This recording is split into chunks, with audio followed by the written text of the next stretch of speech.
एउटा important formula लिएर आएको छु जुन रहेको छ ट्रान्सफर्मेसन्स अफ ट्रिगोमेट्रिक रेसियोबाट। हामी नर्मली थाहा हुन्छ sin 2a को भ्यालु, बट हामीलाई सँगसँगै sin 3a को भ्यालु, sin 4a को भ्यालुहरू पनि थाहा हुनुपर्छ। सो हामी यसले प्रुभ गर्न गइरहेछौँ कि sin 3a को भ्यालु के हुन्छ। यसको लागि हामी प्रुभ गरौँ यसलाई। First of all sin 3a जुन छ 3a लाई दुई भागमा बाट्ने, दुई भागमा बाट्दाखेरि एउटा sin 2a मतलब 2a प्लस a हुन्छ। अब यसलाई के को फर्मुलामा लगाइदिने भनेको नर्मली हेर्दाखेरि के हुन्छ sin a प्लस b हुन्छ।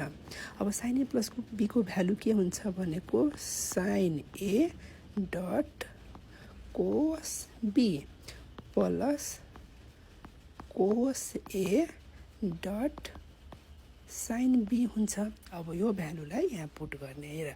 त्यसपछि sin a भनेको sin 2a dot cos b भनेको cos a plus cos 2a dot sin a हुन्छ।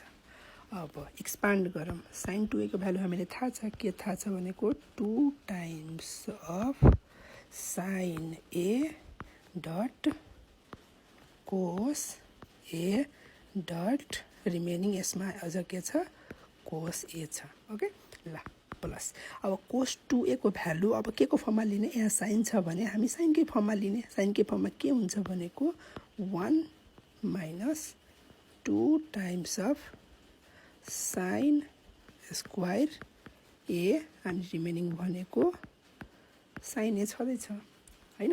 ल अब यसलाई मल्टिप्लाई गरौँ, यो 2 को 2। अब यो sin a को sin a डट यो के भयो भनेको cos इन्टु cos भनेको cos स्क्वायर a। ल त्यसपछि फेरि प्लस अब sin लिएर 1 मा मल्टिप्लाई गर्दाखेरि हामीलाई नर्मली भनेको sin a आउँछ minus 2 times of sin square अनि sin मल्टिप्लाई गर्दाखेरि sin qa आउँछ।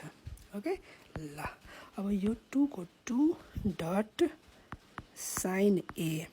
अब cos स्क्वायर a को फर्मुला sin को फर्ममा के हुन्छ 1 minus sin square a plus यो के भयो हाम्रो sin a minus 2 times of sin qa।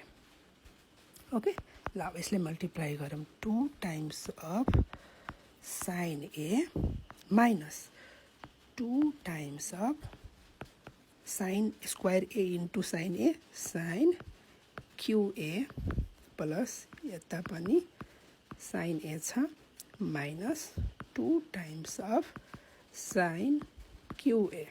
अब हेर यहाँ दुईटा sin a एउटा यता sin a मतलब 2 1 3 वटा हामीसँग sin a छ माइनस माइनस दुईटा माइनस यता छ, यता दुईटा माइनस यता छ, यसको पनि q छ यसको पनि q छ, मतलब 2 दुनी 4 वटा के भयो sin qa।